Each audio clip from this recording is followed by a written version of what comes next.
আজকে পারিবারিক ভাঙন বলেন, ব্যক্তি পর্যায়ের আত্মিক ধ্বংসই বলেন, সমাজের বিপর্যয় বলেন, যাই বলেন, পিছনে একটা বড় কারণ আছে।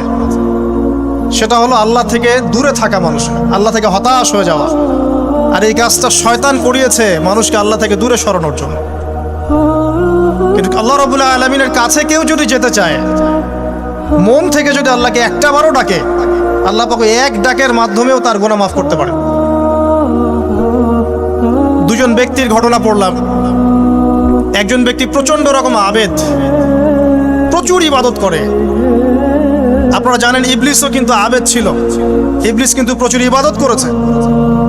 এখন ওই ব্যক্তির একজন বন্ধু ছিল, এটা বানু ইসরাইলের ঘটনা। তো সেই বন্ধু পাপী ছিল, বিভিন্ন কবিরা গুনাহ করত। আর এই আবেদ ব্যক্তি বারবার তাকে নসিহত করত, গুনাহ ছেড়ে দাও, তুমি পাপ করছো, গুনাহ ছেড়ে দাও। তখন সেই ব্যক্তি যে পাপ করছে সে বলতো যে আল্লাহ কি তোমাকে আমার রক্ষক বানিয়েছেন? আল্লাহ কি তোমাকে আমার উপর দারোগা বানিয়েছেন? আমাকে আল্লাহর হাতে ছেড়ে দাও, আমাকে নসিহত করতে শোনা। একদিন এই আবেদ ব্যক্তি তার বন্ধুকে একটা জঘন্য পাপ করতে দেখলো, এমন একটা পাপ যেটা দেখে তার মনে ধারণা আসলো এটা চরম জঘন্য একটা কাজ। তখন সে মুখ ফসকে বলে ফেললো যে আল্লাহ তোকে আর মাফ করবে না, আল্লাহ তোকে জান্নাত দিবে না। আল্লাহ রাব্বুল আলামিন মালাকুল মউতকে এই দুজনের কাছে পাঠালেন, দুজনের রূহকে কবজ করা হলো। এবার আল্লাহ পাক তার সামনে তাদেরকে উপস্থাপন করে বললেন যে তোমাকে আমার রহমত সম্পর্কে কে গ্যারান্টি দিয়েছে যে আমি কাউকে রহমত করব কি করব না? যাও, আমি তোমাকে জাহান্নামে পাঠালাম, ওই ব্যক্তি যে আমার রহমত প্রত্যাশা করেছে আমি তাকে জান্নাত দিয়ে দিলাম। দেখুন, এই হাদিসটা শুনলে মনে হয় বাহ্যিক হয়তো বা মুখের একটা কথার কারণেই সে জাহান্নামে চলে গেল। আসলে বিষয়টা এমন হয় না। বিষয়টা আমি আপনাকে বোঝাচ্ছি। বিষয়টা হচ্ছে ইবলিসের মতো। ইবলিস কিন্তু শুধু মন থেকেই বলেনি যে খলাকতানি মিন নার ওয়া খলাকতাহু মিন তিন, আমি কেন তাকে সিজদা করব আদমকে? আদম তো মাটির তৈরি আর আমি তো আগুনের তৈরি। এটা ইবলিসের শুধু মৌখিক স্টেটমেন্ট ছিল না, কারণ কি ছিল? আবা ওয়াস্তাকবার, সে উদ্ধত হয়েছিল, অহংকার প্রদর্শন করেছিল। ভিতর থেকে ইন্টারনালি সে অহংকারী ছিল, সে আন্ডার এস্টিমেট করে কথাটা বলেছে, শুধু মৌখিকভাবে বলে নাই। কিন্তু ঠিক এই ব্যক্তির ঘটনা এমনই, সে মন থেকে অহংকারী হয়ে উঠেছিল, যদিও বা সে আবেদ ছিল। এখানে আমরা যারা প্র্যাকটিসিং মুসলিম হওয়ার চেষ্টা করছি, আমাদের জন্য এখানে নিদর্শন আছে। অযথা নামাজ পড়েই ভেবে বসবেন না যে অনেক কিছু করে ফেলছি, এক চিল্লা দিয়ে মনে করে ফেলবেন না যে দিনের জন্য অনেক কিছু করে ফেলছি।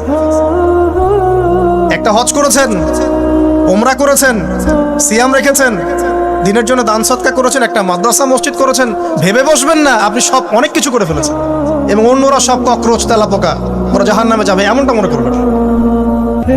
জানি না আমরা যে কার আমলের কতটুকু আল্লাহর কাছে কবুল হচ্ছে।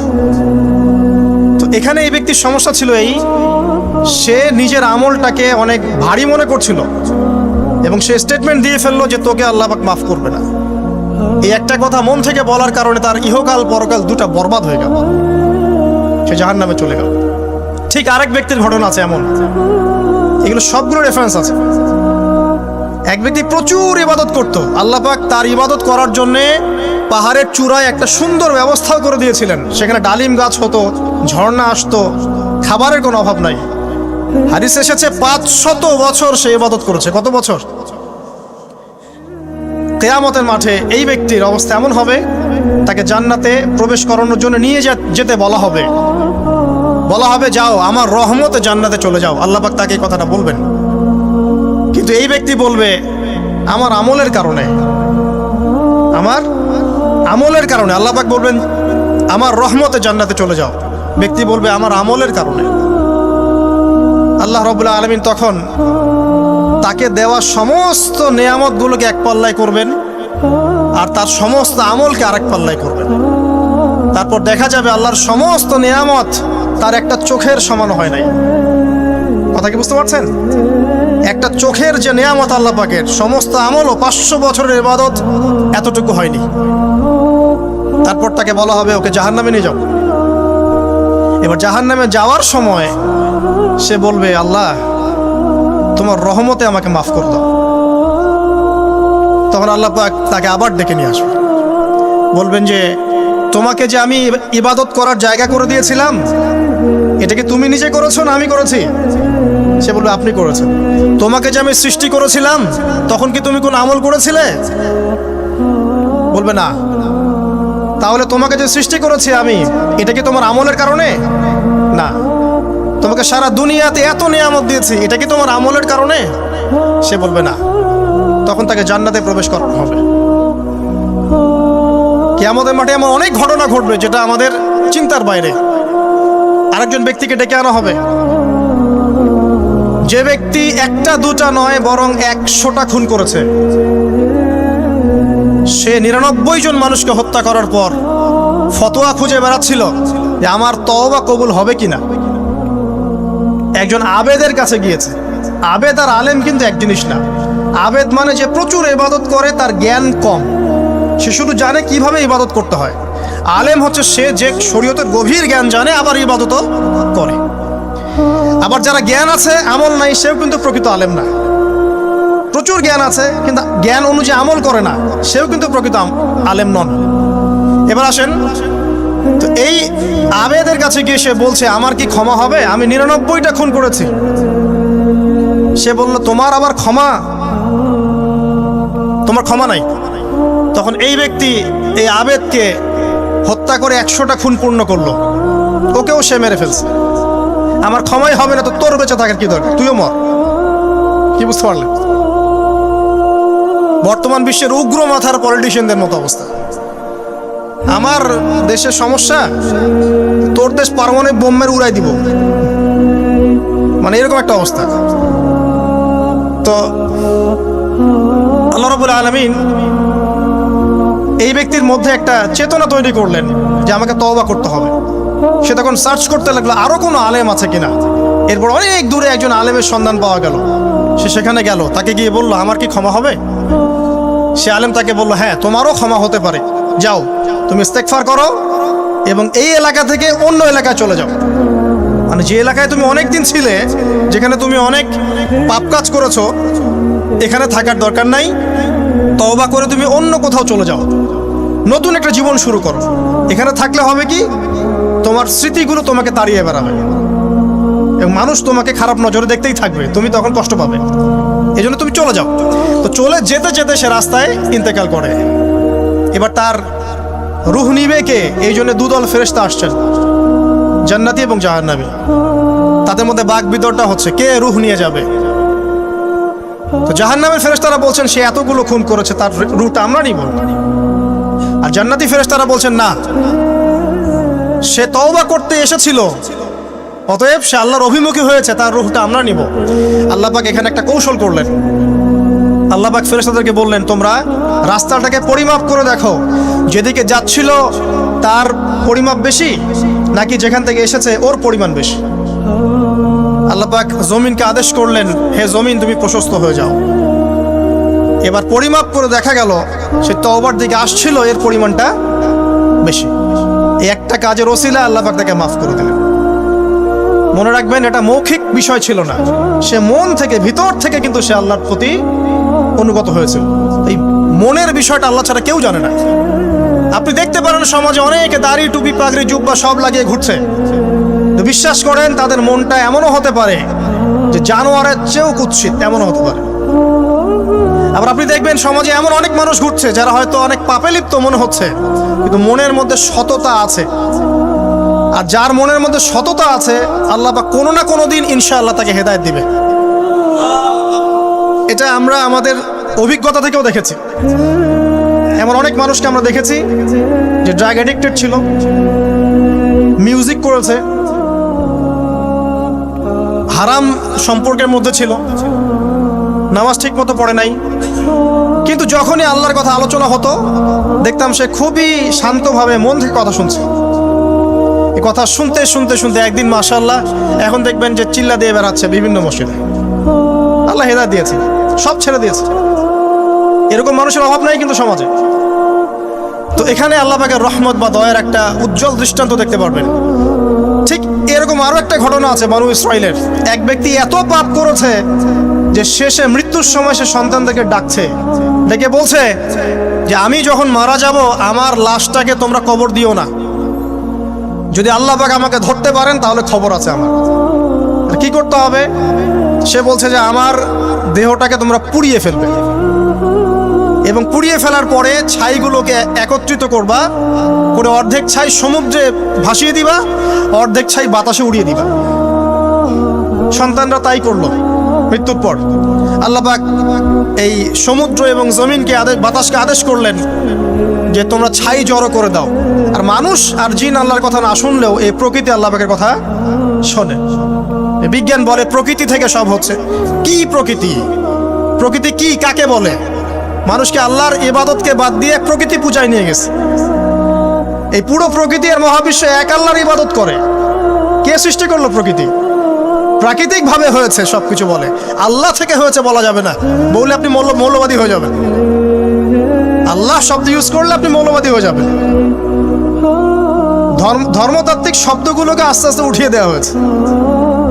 দেখবেন যুক্তি, বিজ্ঞান, দার্শনিক শব্দগুলোকে আনা হয়েছে। এটাও টেকনিক্যালি করা হয়েছে। কোন সেকুলার মিডিয়াতে আপনি দেখবেন না ইনশাআল্লাহ বলছে। ইনশাআল্লাহ প্রমাণ করবে যে আপনি আস্তিক না নাস্তিক।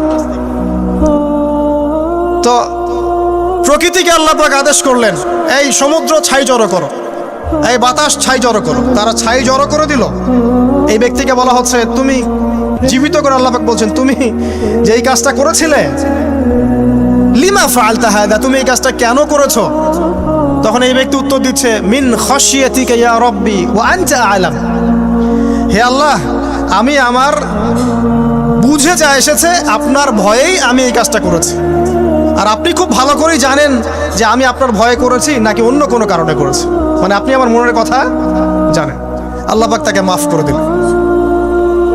আপনাদেরকে আমি সেই ব্যভিচারী মহিলার কথাও মনে করাই। ওই মহিলা, যে ব্যক্তি একজন যৌনকর্মী ছিল, বা যেটা আমরা বলি ব্যভিচারিণী মহিলা ছিল, একটা কুকুরকে দেখেছে সে পানি পান করার জন্য তৃষ্ণার্ত। সে এটাতে মায়া করে, দয়া করে তার মোজাটাকে নামিয়ে এই কূপ থেকে পানি উঠিয়ে কুকুরকে পান করিয়েছে। এই একটা কাজের বদৌলতে আল্লাহ রাব্বুল আলামিন এই ব্যভিচারী মহিলাকে মাফ করে জান্নাত দিয়ে দিয়েছে। হাদিস এটাও এসেছে, নবী সাল্লাল্লাহু আলাইহি ওয়াসাল্লাম বলেছেন, ইরহামু মান ফিল আরদ, তোমরা সবাই জমিনবাসীর প্রতি রহম করো। জমিনে মুসলিমই থাকতে হবে, তাদের প্রতি রহম করতে হবে এমন নয়। জমিনবাসী যারাই আছে সবার প্রতি রহম করো, জাতি, ধর্ম, বর্ণ নির্বিশেষে। এমনকি পশু পাখির প্রতিও দয়া করো। ইরহামু মান ফিল আরদ, জমিনে যারা আছে সবার প্রতি রহম করো। ইয়ারহামুকুম মান ফিস সামা, যিনি আসমানে আছেন তিনি তোমাদের প্রতি রহম করবে ইনশাআল্লাহ। ইসলাম এই কথাগুলো বলেছে 1400 বছর আগে। আজকের এই বিশ্বের সোকল্ড এই মডার্ন বিশ্বে, যেখানে মানুষের রক্তের কোনো দাম নাই, সেখানে ইসলাম পশু পাখির অধিকার নিয়ে কথা বলেছে 1400 বছর আগে। কাদেরকে কি শেখাতে আসেন? কোরআন এবং সুন্নাহর বাইরে অভ্রান্ত সত্যের কোনো উৎস আছে? এখানে যা আছে তাই চূড়ান্ত। মানতে চাইলে মানেন, না মানতে চাইলে জাহান্নামে যান। কেউ তো বাধ্য করছে না। লাকুম দীনুকুম ওয়ালিয়া দিন। আল্লাহ পাকের রহমত দেখেন। আরেকটা ঘটনা আছে এমন, একটা বিড়ালকে বেঁধে রেখেছিল এক মহিলা, খাবার দেয় নাই, কষ্ট দিয়েছে। একটা বিড়ালকে খাবার না দিয়ে কষ্ট দেওয়ার কারণে এই মহিলাকে আল্লাহ পাক জাহান্নামে পাঠিয়েছে। এরকম কত ঘটনা আছে। এই ঘটনাগুলো হাদিসের পাতায় বর্ণিত আছে। কোরআনে কি বলছে দেখুন। কোরআনের আমি কয়েকটা পয়েন্ট আপনাদেরকে খালি বলছি। এটা নিয়ে আমি সকালে ভাবছিলাম। আল্লাহ পাক আদম আলাইহিস সালামকে সৃষ্টি করেছেন আমরা সবাই জানি, কিন্তু আল্লাহ পাক সূরা সদের মধ্যে বলছেন ইবলিসকে, হে ইবলিস, তোমাকে কিসে বারণ করলো আদমকে সেজদা করতে, যে আদমকে আমি নিজের হাত দিয়ে সৃষ্টি করেছি। আল্লাহ রাব্বুল আলামিন যে আমাদেরকে এত যত্ন করে ভালোবেসে সৃষ্টি করেছেন, এটা কি আল্লাহ পাকের দয়ার নিদর্শন নয়? মহাবিশ্বের অন্য কোন মাখলুক সৃষ্টির ব্যাপারে আল্লাহ পাক বলেন নাই খলাকতু বিয়াদাই, আমি নিজ হাতে তাকে সৃষ্টি করেছি। শুধু সৃষ্টি নয়, সৃষ্টি করার পর আল্লাহ পাক তাকে সমস্ত নাম শিক্ষা দিয়েছেন। এই যে জ্ঞান শিক্ষা দেওয়া, জ্ঞান, এটা আল্লাহ পাকের সবচেয়ে বড় নিদর্শনগুলোর মধ্যে অন্যতম। এবং আল্লাহ পাকের সবচেয়ে বড় দয়া, আমার মত এটা, মানব জাতির উপরে আল্লাহ পাকের সবচেয়ে বড় দয়াটা হচ্ছে কি জানেন? আল্লাহ পাক আমাদেরকে জ্ঞান শিক্ষা দিয়েছেন, ওহী নাজিল করেছেন। এটা সব কিছুর ঊর্ধ্বে। কারণ আপনি তওবা করবেন, জ্ঞান লাগবে। নামাজ পড়বেন, জ্ঞান লাগবে। রোজা রাখবেন, জ্ঞান লাগবে। যাকাত দিবেন, ইলম লাগবে। আপনি দিনের যে কোনো আমল করেন, ইলম লাগবে। জান্নাত জাহান্নামের পথ খুঁজে পেতে হলে ইলম লাগবে। দেশ চালাবেন, ইলম লাগবে। অর্থনীতি চালাবেন, ইলম লাগবে। ইলম ছাড়া কিছু নাই, ইলমের উপরে কিচ্ছু নাই। এই ইলমটা আল্লাহ পাক কাকে শিক্ষা দিয়েছেন? আদম আলাইহিস সালামকে। আমরা তো শিখেছি সমাজবিজ্ঞান বইগুলোতে যে আমাদের পূর্বপুরুষরা নাকি গুহায় থাকতো আর গাছের ছাল পাতা খেয়ে থাকতো, তাই না? লতা পাতা খেয়ে থাকতো, গাছের ছাল পাতা খেয়ে থাকতো, পোশাক পরতো আর কি। বোগাস, ডাহা, মিথ্যা কথা। আল্লাহ রাব্বুল আলামিন সূরা বাকারা এবং সূরা আরাফ পড়ে দেখেন, আল্লাহ পাক বলছেন যে আদম আলাইহিস সালামকে আল্লাহ পাক সমস্ত নাম জ্ঞান শিক্ষা দিয়েছেন। মহাবিশ্বের যে প্রয়োজনীয় জ্ঞানগুলো আছে সেগুলো আল্লাহ পাক আদমকে শিখিয়েছেন আলাইহিস সালাম। ওয়াল্লামা আদামাল আসমাআ কুল্লাহা, আল্লাহ পাক আদমকে সমস্ত নাম শিক্ষা দিয়েছেন। আমাদের পিতা মাতারা মূর্খ ছিলেন না, তারা সৃষ্টি থেকেই জ্ঞানী ছিলেন। আদম আলাইহিস সালামের পারমাণবিক বোম বানানোর কোনো প্রয়োজন ছিল না। ছিল? বানান নাই। আপনার মধ্যে এই জ্ঞানটা আসছে কিভাবে? বাই ডিএনএ আপনি জ্ঞান পাচ্ছেন, কারণ আমরা আদম সন্তান। অনেক জ্ঞান আমাদের ভিতরেই আছে, এগুলো চর্চার মধ্য দিয়ে, গবেষণার মধ্য দিয়ে প্রস্ফুটিত হয় মাত্র। জ্ঞান ভিতরে আছে আমাদের। আমাদের পিতাকে জ্ঞানী করে পাঠানো হয়েছে। এই জ্ঞান শিক্ষা দেওয়াটা হচ্ছে আল্লাহ পাকের সবচেয়ে বড় দয়াগুলোর মধ্যে একটা। রহম করেছেন। শুধু তাই নয়, আদম আলাইহিস সালামকে এমন জ্ঞান শিক্ষা দিয়েছেন যে জ্ঞান ফেরেশতারা পর্যন্ত জানতো না। এটা কি দয়া নয়? এটা কি আদম সন্তানের প্রতি ভালোবাসা নয়? তারপরে সেজদা করিয়েছেন। মহাবিশ্বে অন্য কাউকে কি সেজদা করানো হয়েছে? কোরআনে কি এমন কোনো দলিল আছে যে আদম আলাইহিস সালাম ছাড়া অন্য কাউকে সব ফেরেশতারা সেজদা করেছেন? আছে? তাহলে এই যে সম্মান দেয় আল্লাহর পক্ষ থেকে, সম্মান কিসের ভিত্তিতে? সম্মান শারীরিক ক্ষমতার ভিত্তিতে। সম্মানটা কি কারণে? জ্ঞানের কারণে, ইলমের কারণে, জ্ঞানের কারণে সম্মান। এই সম্মান দেওয়াটা কি আল্লাহ পাকের রহমত এবং দয়ার নিদর্শন নয়? অতএব সম্মান পেতে হলে, আল্লাহ রহমত পেতে হলে সেই জ্ঞানের চর্চায় আবার ফিরে আসতে হবে। আপনি যদি আজও সেই ওহির জ্ঞানের চর্চা করেন, আল্লাহ পাক এই পৃথিবীবাসীর বুকের মধ্যে আপনার জন্য সম্মান পয়দা করে দিবেন ইনশাআল্লাহ। দেখেন, ওই সেই জ্ঞানই যদি আপনি এখনো চর্চা করেন, আজও আপনি সম্মানিত হবেন ইনশাআল্লাহ। ব্যক্তির চর্চা করলে ব্যক্তি সম্মানিত হবে, একটা পরিবার চর্চা করলে ওই পরিবার সম্মানিত হবে, একটা সমাজ যদি চর্চা করে সেই ওহির জ্ঞান, ওই সমাজ সম্মানিত হবে। একটা দেশে যদি আপনি ওই ওহিভিত্তিক জ্ঞান ছড়িয়ে দেন, পুরো দেশকে আল্লাহ পাক সম্মানিত করবে ইনশাআল্লাহ, পুরো জাতিকে সম্মানিত করবে ইনশাআল্লাহ। আরো সামনে যান, এই যে আদম এবং হাওয়া আলাইহিস সালাম গাছের কাছে চলে গেলেন, ফল খেয়ে ফেললেন, কারণ আমরা আদম সন্তান, ভুল করি। আল্লাহ পাকে সাথে সাথেই বহিষ্কার করে দিয়েছেন? না, আল্লাহ পাক তওবা করার জন্য কালিমা শিখিয়ে দিয়েছেন। সুবহানাল্লাহ, তাদের কালিমা জানা ছিল না।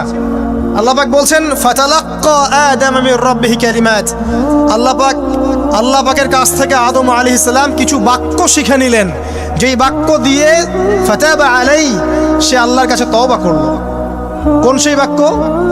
সূরা আরাফে আছে, রব্বানা যালামনা আনফুসানা ওয়া ইল্লাম তাগফির লানা ওয়া তারহামনা লানাকুনান্না মিনাল খাসিরিন। এই দোয়া কে শিখিয়ে দিয়েছে? আল্লাহ। এই তওবার বাক্য যে শিখিয়ে দেয়, এটা কি দয়ার পরিচয় নয়? আমরা আল্লাহর কাছে ফিরে যাব, তওবা করব, ইস্তেগফার করব, এই জ্ঞানটা শিখিয়ে দেয়া কি আল্লাহ পাকের দয়ার পরিচয় নয়? তাহলে আমরা কিভাবে ক্ষমা চাইতাম? কিভাবে ক্ষমা চাইলে আল্লাহ পাক সমস্ত গুনাহ মাফ করবেন, এই পদ্ধতিগুলো বলে দেয়া কি আল্লাহ পাকের দয়ার পরিচয় নয়? তারপর সামনে যান, পৃথিবীতে নামিয়ে দিয়ে আল্লাহ পাক ক্ষান্ত হয়ে যাননি। আল্লাহ রাব্বুল আলামিন আসমান থেকে হেদায়েতের গ্রন্থ পাঠিয়েছেন, বলেছেন এই গ্রন্থের মধ্যে যা আছে মেনে চললে তোমরা আবার জান্নাতে ফিরে আসবে ইনশাআল্লাহ। আল্লাহ পাক আদম এবং হাওয়া আলাইহিস সালাম এবং আদম সন্তান সবাইকেই সৃষ্টি করেছেন, উদ্দেশ্য হচ্ছে আল্লাহ পাক আমাদেরকে জান্নাত দিতে চান। আল্লাহ পাক চান যে আমরা যেন জান্নাতে যাই। যদি আমরা জান্নাতে যেতে না পারি পরকালে, একটা কারণে যেতে পারবো না, অনলি একটা কারণ, সেটা হলো আমাদের নিজের দোষে। একটা কারণ, যারা জাহান্নামে যাবে মানুষ এবং জিনদের মধ্যে, নিঃসন্দেহে মহাবিশ্বে তারা ছাড়া জাহান্নামে যাওয়ার উপযুক্ত কেউ ছিল না। ও জাহান্নামে যাওয়ার উপযুক্ত ছিল বলেই আল্লাহ পাক তাকে জাহান্নামে পাঠাবেন। আর যারাই জান্নাতে যাবে প্রত্যেকেই শুধু আমলের বদৌলতে যাবে না, বরং আল্লাহ পাকের রহমতেই যাবে। কেউই তার আমল দিয়ে জান্নাতে যেতে পারবে না। নবী সাল্লাল্লাহু আলাইহি ওয়াসাল্লাম এমন ভাষ্য বলছেন, ইল্লা আনা, আমিও না, ইল্লা বিরহমাতিল্লাহ, আমিও নয়, তবে আল্লাহ পাকের দয়া আমাকে ঘিরে ধরবে, আল্লাহ পাকের রহমত যাদের উপরে বর্ষিত হবে তারাই জান্নাতে যাবে ইনশাআল্লাহ। কে আমল দিয়ে যেতে পারবে না। যত আমলই করি বলা যাবে না এই আমলের বদৌলতে জান্নাতে যেতে পারবো। আল্লাহ পাক দয়া না করলে হবে না। আল্লাহ পাক চান যে আদম সন্তান যেন জান্নাতেই যায়। এই কারণেই সৃষ্টি করা, এই কারণেই আপনার ওহীভিত্তিক গ্রন্থগুলো পাঠানো, এই কারণে নবী রাসূল পাঠানো, আলেম ওলামা সৃষ্টি করা, মানুষকে সতর্ক করা, হায়াত দেয়া, বারংবার জীবনে চলতে ফিরতে আপনাকে অ্যালার্ম করা হয়, আল্লাহর পথে ফিরে আসেন, আল্লাহর পথে ফিরে আসেন। অ্যালার্ম করা হয় না? বিপদ দিয়ে আপনাকে অ্যালার্ম করা হয় আল্লাহর পক্ষ থেকে। আপনি চলতে পথে হোঁচট খান, আল্লাহ আপনাকে অ্যালার্ম দেন, ফিরে আসো। চলছেন বিপথে, আল্লাহ পাকে অ্যালার্ম দেন, ফিরে আসো। আল্লাহ পাকের পক্ষ থেকে কিন্তু এগুলো আসে। অদ্ভুত একটা হাদিস বললাম, অদ্ভুত বলতে বলছি অ্যামেজিং হাদিস, যে একজন সাহাবী বলছেন, সালমান রাদিয়াল্লাহু আনহু, তিনি বলছেন যে যখন মুমিনের উপর বিপদ আপদ বালা মুসিবত আসে, তখন মুমিনের এই বিপদ আপদ বালা মুসিবত রোগ শোকের বদৌলতে আল্লাহ পাক তার গুনাহগুলোকে মাফ করে দেন এবং তার মর্যাদাকে বাড়িয়ে দেন, এবং সে আল্লাহর দিকে ফিরে আসার অনুশোচনা করার সুযোগ পায়। আর যখন কাফের মুশরিক বা ফাসিক মানুষকে এইসব রোগ ব্যাধি বিপদ আপদ বালা মুসিবত ঘিরে ধরে, তার দৃষ্টান্ত সেই উটের ন্যায় যে উটটাকে তার মালিক বেঁধে রেখেছে, এরপর ছেড়ে দিয়েছে। সে উটটা বুঝতেও পারলো না কেন তার মালিক তাকে বেঁধে রাখলো আর কেনই বা তাকে ছেড়ে দিল। কথাটা কি বুঝতে পারছেন? যারা আল্লাহ দ্রোহী তাদের উপর যখন বিপদ আপদ বালা মুসিবত আসতে থাকে, তারা বুঝে না যে কি জন্য আসলো আর কেন চলে গেল। কিন্তু মুমিন ব্যক্তি যারা মুসলিম, আল্লাহর অনুগত, তাদের বিষয়টা হচ্ছে এমন বিপদ আপদ বালা মুসিবত রোগ ব্যাধি তাদেরকে আল্লাহর দিকে ফিরিয়ে নিয়ে আসবে। দেখুন, এই যে পৃথিবীতে নামিয়ে দেয়া, এরপর আল্লাহর পক্ষ থেকে ঐশী গ্রন্থগুলো পাঠানো, নবী রাসূল পাঠানো, আলেম ওলামা পাঠানো, আপনাকে হায়াত দেয়া, আপনাকে রিজিক দেয়া, এই শ্বাস নেওয়ার ক্ষমতা দেয়া, আপনাকে জ্ঞান বুদ্ধি দেয়া, বিবেক দেয়া। এই যে একটু আগে তেলাওয়াত করলো শুরুর আগে নবী মূসা আলাইহিস সালামের ঘটনা, বনু ইসরাইল একটার পর একটা অবাধ্যতা করেই গেছে। আল্লাহ পাক তারপরেও তাদের কাছে নবী পাঠিয়েছেন, নবী মূসাকে পাঠিয়েছেন। ফেরাউনের মতো জালেম শাসকের হাত থেকে বনু ইসরাইলকে আল্লাহ পাক উদ্ধার করেছেন। এটা কি দয়ার পরিচয় নয়?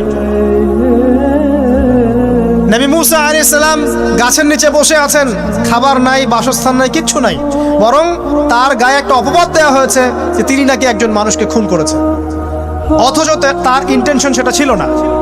তিনি একটা ঘুষি দিয়েছেন লড়াই থামানোর জন্য, ওই এক ঘুষিতেই সেই ব্যক্তি ডেড। এবার তিনি গাছের নিচে বসে দোয়া করছেন, রব্বি ইন্নী লিমা আনজালতা ইলাইয়া মিন খায়রিন ফাকির। আল্লাহ, আমি নিঃস্ব অসহায় হয়ে এখানে বসে আছি, তুমি আমার উপর তোমার যে রহমত পাঠাবে আমি তার ভিখারি হয়ে বসে আছি। দোয়া করার সাথে সাথেই ওই শুআয়ব আলাইহিস সালামের মেয়ে হেঁটে হেঁটে চলে আসলো। তিনি স্ত্রী পেলেন, তিনি শ্বশুর পেলেন, একজন নবী পরিবার পেলেন, বাসস্থান পেলেন, চাকরি পর্যন্ত পেলেন। 8 বছর তিনি রাখালি করেছেন শুআয়ব আলাইহিস সালামের ফার্মের মতো। দয়া মুহূর্তেই চলে আসবে, শুধু আল্লাহর দিকে অভিমুখী হলেই হয়, এগুলো দয়া। আইয়ুব আলাইহিস সালামের কথা মনে আছে না? দীর্ঘদিন রোগে ভুগছেন, দীর্ঘদিন রোগে ভুগছেন, চিকিৎসা হচ্ছে না, ভালো হচ্ছে না, শেফা হচ্ছে না। এখানে যারা আধ্যাত্মিকত্ব নিয়ে পড়াশোনা করেন, লেখালেখি করেন, তারা বলেছেন তাদের কিছু কিতাবের মধ্যে, রোগটা যখন এমন একটা পর্যায়ে চলে আসলো যে তিনি জিহ্বাটা নড়াতে পারছেন না, কারণ তিনি আল্লাহ পাকের জিকির করতে প্রচণ্ড ভালোবাসতেন। এক পর্যায়ে রোগটা এমন একটা জায়গায় চলে আসলো যে জিহ্বাটা তিনি নড়াতে কষ্ট হচ্ছে। তখন গিয়ে তিনি বলছেন, রব্বি আন্নী মাসসানি আদ-দুররু ওয়া আনতা আরহামুর রাহিমিন। হে আল্লাহ, আমাকে কষ্ট স্পর্শ করেছে, আর তুমি তো ক্ষমাকারী এবং রহমকারীদের মধ্যে সর্বশ্রেষ্ঠ রহমকারী। আমি জিকির করতে পর্যন্ত পারছি না, আল্লাহ আমার রোগটা শেফা দিয়ে দাও। বলার সাথে সাথে আল্লাহ রাব্বুল আলামিন প্রস্রবণ ঝর্ণা তৈরি করলেন, এখানে গোসল করো, শেফা হয়ে গেল। এগুলো কি রহমতের পরিচয় নয়? এখানে এক শ্রেণীর স্কলার এমনও বলেছেন, আজকে আমরা যারা বাহ্যিক সৌন্দর্য নিয়ে বেশি গর্ব করি আর কি, আত্মিক সৌন্দর্যের চাইতে বাহ্যিক সৌন্দর্য নিয়ে যারা বেশি গর্ব করি, যদি আল্লাহ পাক আমাদের পোশাকটাকে পরিবর্তন করে দেন, আত্মাটাকে দেহের পোশাক দেন আর দেহটাকে আত্মার পোশাক বানায় দেন, তাহলে দুর্গন্ধে কি আমাদের সামনে আসতে যাবে না। কথা আপনারা বুঝতে পারছেন না? আইয়ুব আলাইহিস সালামের আত্মাটা ছিল পবিত্র, পরিশুদ্ধ, তার দেহের মধ্যে রোগ হয়েছিল। আর এই পুরো বিশ্বের ম্যাক্সিমাম লোকের মানুষের রোগ এখন আত্মায়, দেহে নয়। আবার বলছি, হয়তো বুঝতে পারছেন না। আইয়ুব আলাইহিস সালামের রোগটা হয়েছিল দেহে, বাইরে। তার আত্মা ছিল পবিত্র, পরিশুদ্ধ আত্মা। দেহের রোগের একটা পর্যায়ে যখন জিহ্বাটায় ইফেক্ট হলো, তখন জিকির করতে তার কষ্ট হচ্ছে, তখন তিনি দোয়া করছেন, আল্লাহ আমার এই রোগটাকে শেফা দিয়ে দাও। আর এখনকার পুরো জেনারেশন, এই সভ্যতার রোগ হচ্ছে ভিতরে, আত্মায়। দেহের রোগের চাইতে তার আত্মার রোগটা বেশি। এখন এই আত্মাটাকে যদি দেহ বানিয়ে দেওয়া হয় আর দেহটাকে আত্মার পোশাক পরিয়ে দেওয়া হয়, দুর্গন্ধে কেউ সামনে আসতে চাবে না এখন। তাই আইয়ুব আলাইহিস সালামের সেই দোয়া এখন আমাদের বেশি করা উচিত। রব্বি আন্নী মাসানিয়া দুররু ওয়া আনতা আরহামুর রাহিমিন। আল্লাহ, আমাদের আত্মায় রোগ এসেছে, এটাকে তুমি শেফা দাও। দেহের রোগ লেস ইম্পর্টেন্ট, আত্মার রোগটা বেশি ইম্পর্টেন্ট। এরকম নিদর্শন কোরআনের পাতায় পাতায় ছড়িয়ে আছে। আসহাবুল কাহাফ, পুরো সমাজ ওদেরকে মেনে নিচ্ছে না, গুহায় চলে গেলেন, ঘুম পাড়িয়ে দিলেন আল্লাহ পাক। 309 বছর। কত বছর? 309 বছর একটা দোয়ার বদৌলতে। তারা বলেছিল, রব্বানা আতিনা মিন লাদুনকা রাহমা ওয়া হাইয়্যি লানা মিন আমরিনা রাশাদা।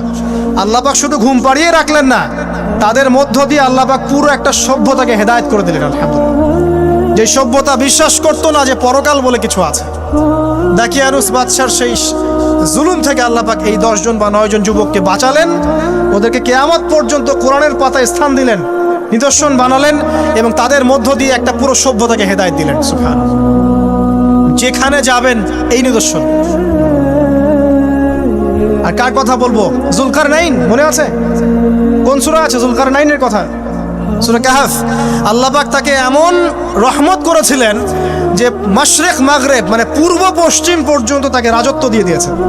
আজকে তো আমরা এই সামান্য একটু ক্ষমতা পেলেই আমাদের কেউ চেনে না, গায়ে হাতি দেওয়া যায় না, ঠিক আছে?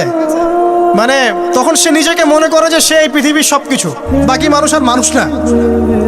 ক্ষণস্থায়ী সামান্য একটু ক্ষমতা দিয়ে দেখবেন আমাদের অবস্থা খারাপ। আমাদের এই যে জীবন, আমাদের রিজিক, আমাদের পরিবার, আমাদের সুস্থতা, আমাদের জ্ঞান, আমাদের সমাজ বলেন, রাষ্ট্র, আমাদের অর্থনীতি, এই বিশ্ব, এই সব কিছুই একটা বিষয়কে কেন্দ্র করে টিকে আছে। শুধুমাত্র একটা বিষয়ের সাথে এই পুরো মহাবিশ্ব সম্পর্কিত। আমাদের জীবনের প্রতিটা বিষয় শুধুমাত্র এবং শুধুমাত্র আল্লাহ পাকের রহমতের উপর টিকে আছে।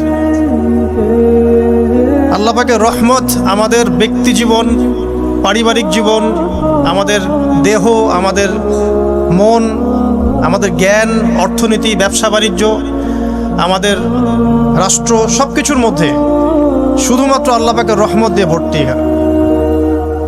আল্লাহ পাকের রহমতের এত বিশাল সমুদ্র, যেটা উপলব্ধি করার ক্ষমতা আমাদের নাই।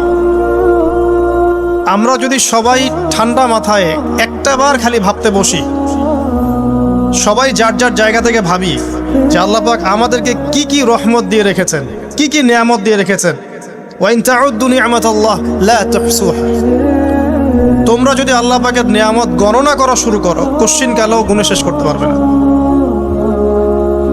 আল্লাহ পাক সূরাতুল জুমারের মধ্যে বলেছেন, কুল ইয়া ইবাদিয়াল্লাযীনা আসরাফু আলা আনফুসিহিম। হে নবী, আপনি বলে দিন, আমার বান্দাদেরকে বলে দিন যে হে আমার বান্দারা, তোমরা যারা তোমাদের নফসের উপরে জুলুম করেছো, সুদীর্ঘকাল নামাজের খবর ছিল না, যাকাত দিইনি, হজ ফরজ হয়েছিল করি নাই, সওম রাখিনি, আল্লাহর দিন এগিয়ে নেওয়ার কোনো চেষ্টাই করি নাই, সুদীর্ঘকাল হারাম খেয়েছেন, ঘুষ খেয়েছেন, জেনা করেছেন, বাদ্যযন্ত্র বাজিয়েছেন, অশ্লীলতা এর মধ্যে ডুবেছিলেন, মাদক দ্রব্য সেবন করেছেন সুদীর্ঘকাল। তোমরা যারা নিজেদের নফসের উপর জুলুম করেছো, লা তাকনাতু মির রাহমাতিল্লাহ, তোমরা আল্লাহ পাকের রহমত থেকে নিরাশ হয়ে যেও না। তোমরা আল্লাহ পাকের রহমত থেকে নিরাশ হয়ে যেও না। ইন্নাল্লাহা ইয়াগফিরু যুনুবা জামিআ, আল্লাহ পাক চাইলে সমস্ত গুনাহ মাফ করতে পারেন। ইন্নাহু হুয়াল গফুরুর রহিম, তিনি হচ্ছেন পরম করুণাময়, অসীম দয়ালু। আমি আলোচনা সামনে নিয়ে যাওয়ার আগে আরেকটা বিষয় বলে রাখতে চাই। এই আলোচনাকে একপাক্ষিকভাবে একপেশেভাবে বুঝে নেওয়ার কোনো সুযোগ নাই। আল্লাহ পাক যেমন পরম করুণাময়, অসীম দয়ালু, ঠিক একইভাবে আল্লাহ রাব্বুল আলামিন শাদীদুল ইকাব, কঠিন শাস্তি দাতাও বটে। এই দুটো বিষয় মাথায় রেখেই আল্লাহর রহমতের আশাও করতে হবে এবং আল্লাহ পাকের গজবের ভয়ও করতে হবে। এর মাঝখানেই হচ্ছে ঈমান। এই জায়গা থেকে আলোচনা বুঝতে হবে। আল্লাহ পাক তৌফিক এনায়েত করুন, আমিন। আমাদেরকে আল্লাহ রাব্বুল আলামিন তার রহমত থেকে নিরাশ হতে বারণ করছেন। যে যত পাপ করেছে জীবনে, যদি একটা বার কেউ যদি আল্লাহ পাককে মন থেকে ডাকে, চোখ দিয়ে ঝরঝর করে পানি পড়ে, আল্লাহ পাককে বলে, সেজদায় গিয়ে পড়ে আল্লাহকে বলে, রব্বিক ফিরলি, আল্লাহ আমাকে মাফ করে দাও, তার মনের মধ্যে যদি সততা থাকে, মন থেকে যদি সেই কথাটা বলে থাকে, আল্লাহ পাক শুধু তাকে ক্ষমাই করবেন না, তার সমস্ত গুনাহগুলোকে আল্লাহ নেকি দিয়ে পরিবর্তন করে দিবেন। একটা হাদিস পড়ছিলাম, নবী করিম সাল্লাল্লাহু আলাইহি ওয়াসাল্লাম তিনি বলছেন যে লাম্মা কাদাল্লাহুল খালক, যখন আল্লাহ রাব্বুল আলামিন এই মহাবিশ্ব সৃষ্টি করেন, তখন আল্লাহ রাব্বুল আলামিন কাতাবা কিতাবান, একটা কিতাব লিখেছেন। একটা কিতাব আছে আল্লাহর কাছে, কাতাবা কিতাবান ফাহুয়া ইনদাহু ফাওকাল আরশ, যেই কিতাবটা আল্লাহর নিজের কাছে আছে, আরশের উপরে। সেখানে আল্লাহ পাক লিখে রেখেছেন, কি লিখেছেন? ইন্না রাহমাতি সাবাকাত গদাবি, প্রতিটা ক্ষেত্রেই আমার রহমত, আমার দয়া, আমার করুণা আমার গজবকে পরাজিত করেছে। মানে আল্লাহ রাব্বুল আলামিনের গজব, এর উপরে আল্লাহ পাকের রহমত অবস্থান করছে।